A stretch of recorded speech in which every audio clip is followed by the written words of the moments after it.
He's always telling me how awful I am, how fat I am, and how unworthy I am, and I fucking had enough. The best part is I don't actually have to listen to this voice inside my head. But now comes the hard part, cleaning up all of its mess and getting rid of every single fucked up word it has ever spoken to me. This is my therapy, my way of healing and sharing all I have learnt over the last few years. So enjoy my fucked up thoughts.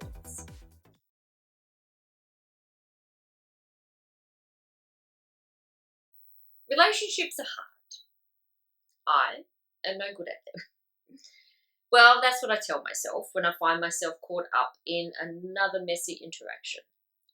Are relationships hard, or is it the people in them that make them hard? And you can't have a relationship without people, so it must be the people. In my relationships, I think maybe it's me. I used to believe that anyway. I used to be so convinced I was the instigator of all that was wrong in my relationships that I was lost as to how to be a better person for the good of the relationship.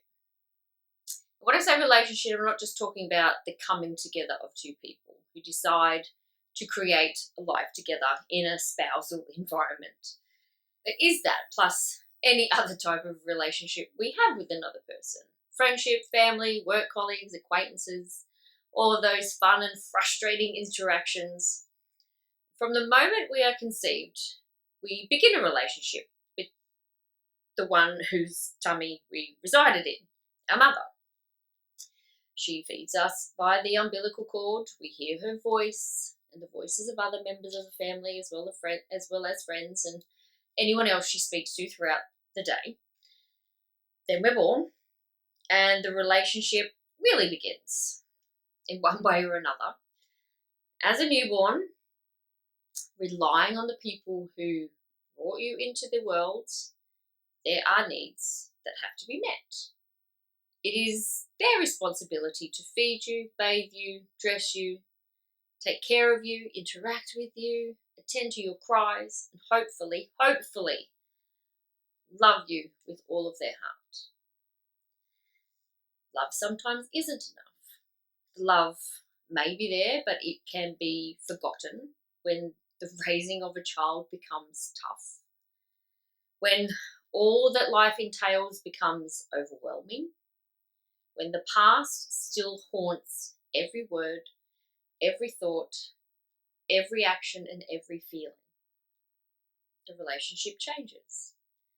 It isn't about what's best anymore. It's about survival. Surviving every moment as best as one can whilst still doing what needs to be done to get through the day. The development of the relationship is no longer a priority. It gets lost amongst the debris of another day. Parents were once children too. They were once teenagers and young adults who had life to learn about, life to figure out. Then they had kids of their own, and the stuff they have been trying to make sense of becomes harder still because now there is a responsibility for someone else's life to hopefully, fingers crossed, not fuck them up the way that we have been fucked up. It's a pressure that wants to be released, but it can get stuck with no way of knowing how to release it without exploding all over everyone. Relationships are multidimensional. Relationships are multidimensional. Are they ever taken at face value? Can they be taken at face value? Whatever the relationship may be with the ones we call parents, it has an effect on how we connect and communicate with every other relationship we enter into. My initial relationships were not great, paving the way for a very rocky and unstable set of relationships. But really though, the worst relationship I have ever had has been with myself. If I can't have a kind and loving relationship with myself, then How the fuck do I know how to be that kind of person with another person? I ruined all the interactions with myself by hating myself, abusing myself with food, feeling worthless, and believing I was not deserving of anything good in this world. Not a fun way to live. My mind was a cacophony of emotional and mental trauma. Trauma, I concluded, was the result of events and experiences that were seen through the eyes of a naive and clueless young girl. Piling one false perspective on top of a distorted observation, on top of an incomplete opinion. And with no supportive or reassuring relationship to turn to, I had to assume my own judgment was the correct one. Gosh, was I wrong about all of it? Relationships are hard.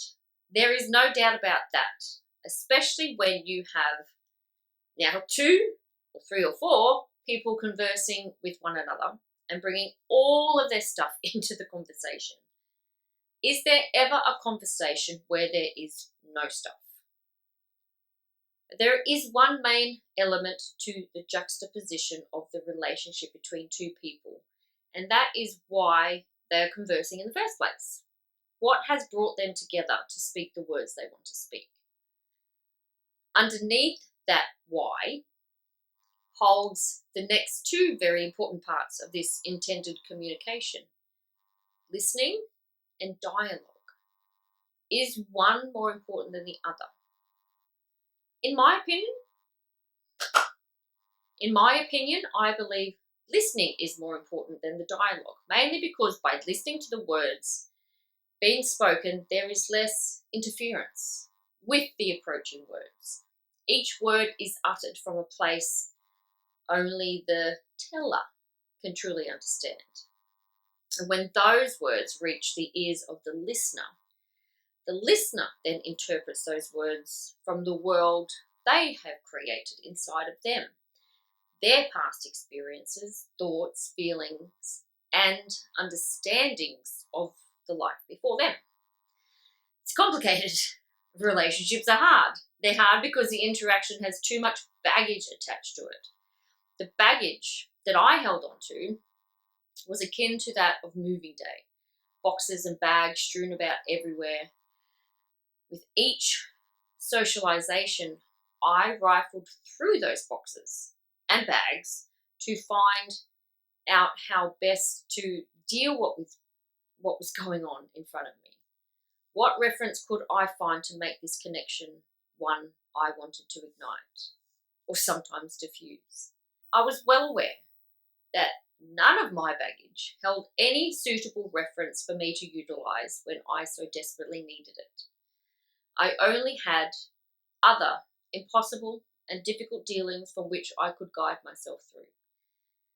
Meaning, another moment of the relationship resulted in me feeling shitty about myself and how I dealt with it all. Inside my head, thoughts attacked me as I encouraged myself to be a better version of myself than the one I normally was.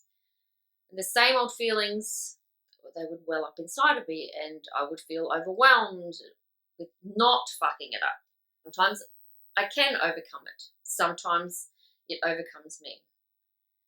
As I become better friends with myself, I do hope that I am becoming better at being friends with the people I enjoy being around. But do they enjoy being around me?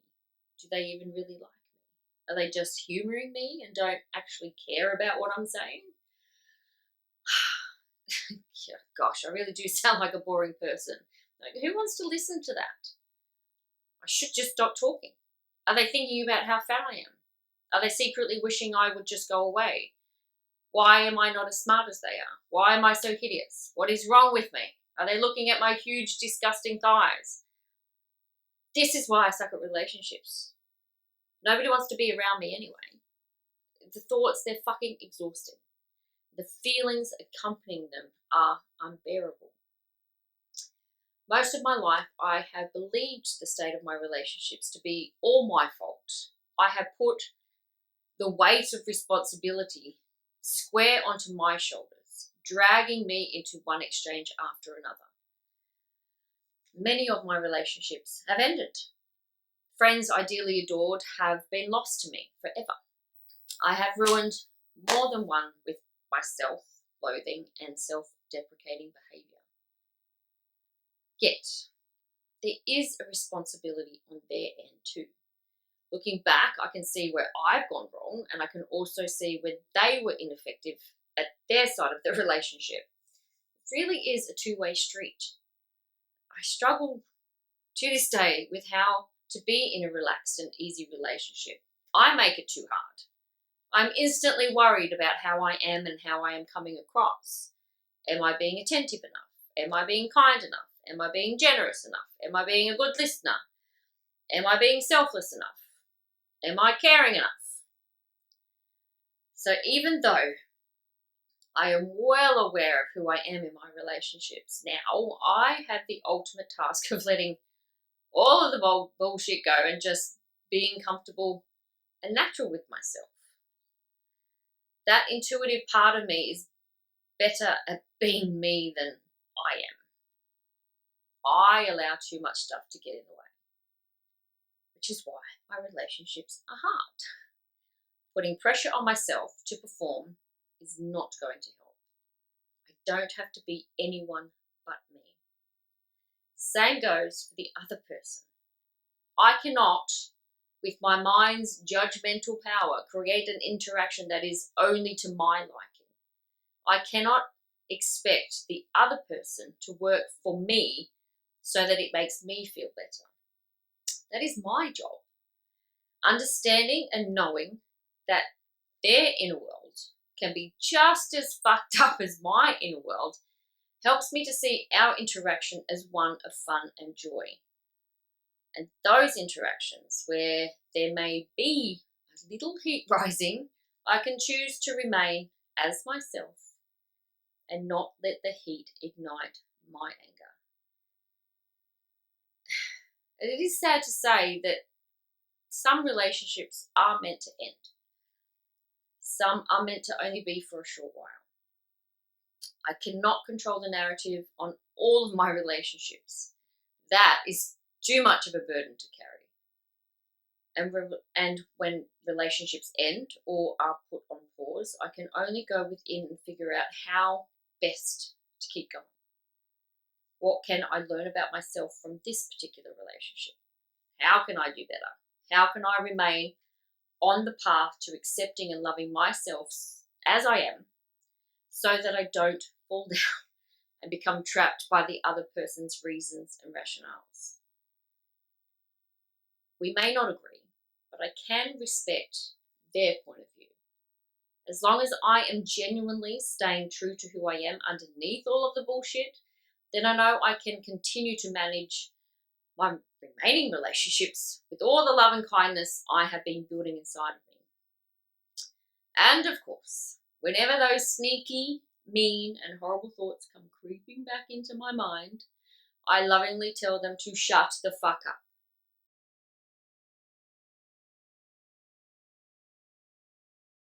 Here is your exercise for this week. Have a think about the relationships you are in now and the ones you have had in the past. How have they been? Is there something connecting them all in the way you behave in them? Ask yourself why that behavior is there. Take some time to look deeper at thoughts and feelings associated with your relationships. Write it all down and wonder if they are true or not. What would you like to improve about your relationships? What would you like to improve within yourself to make them better? I reckon you're not the only one with so many fucked up thoughts. Thank you so much for listening. I really do appreciate it. And remember to keep on shouting, shut the fuck up. Until next time.